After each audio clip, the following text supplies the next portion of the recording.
Can you give me a good story about like something that was difficult that worked out as far as you being an intervention? I'll give you two simple stories. Uh-huh.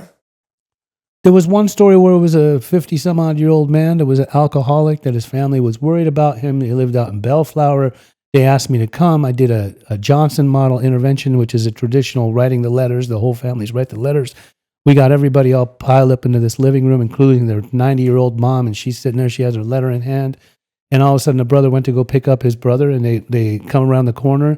And I guess the brother along the way told him, "You're about to get intervened on," which he didn't need to do all that, right? Yeah. But he did. And so dude came into the living room. We're all sitting there. The whole family's sitting there. And he comes in, drunk as a skunk. And he just says, "So when do we leave? Do I need to pack a bag?" And I'm sitting there as an interventionist thinking, like, I didn't have to do nothing. But the mom was like, "Wait a minute here. I didn't even get to read my letter." So everybody sat down. The whole family sat down and she read her letter and he got in the car. I didn't even say nothing. That was the easiest intervention I'd ever had in my life. What's a hard one?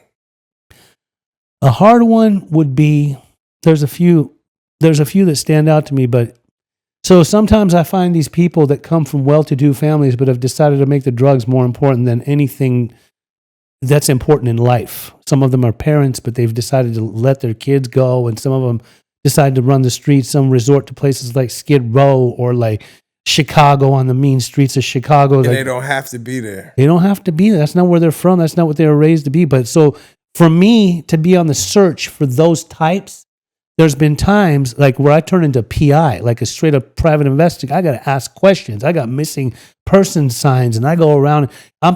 It's really hard to looking for a person in them tents and shit like that. That's like looking for a needle in a haystack. However, sometimes I will have this intuition within, especially based off of hints and clues and things, people that have seen the person or even people that tell me where that person could probably be found, where I'll get this idea in my head that I'm going to find this person.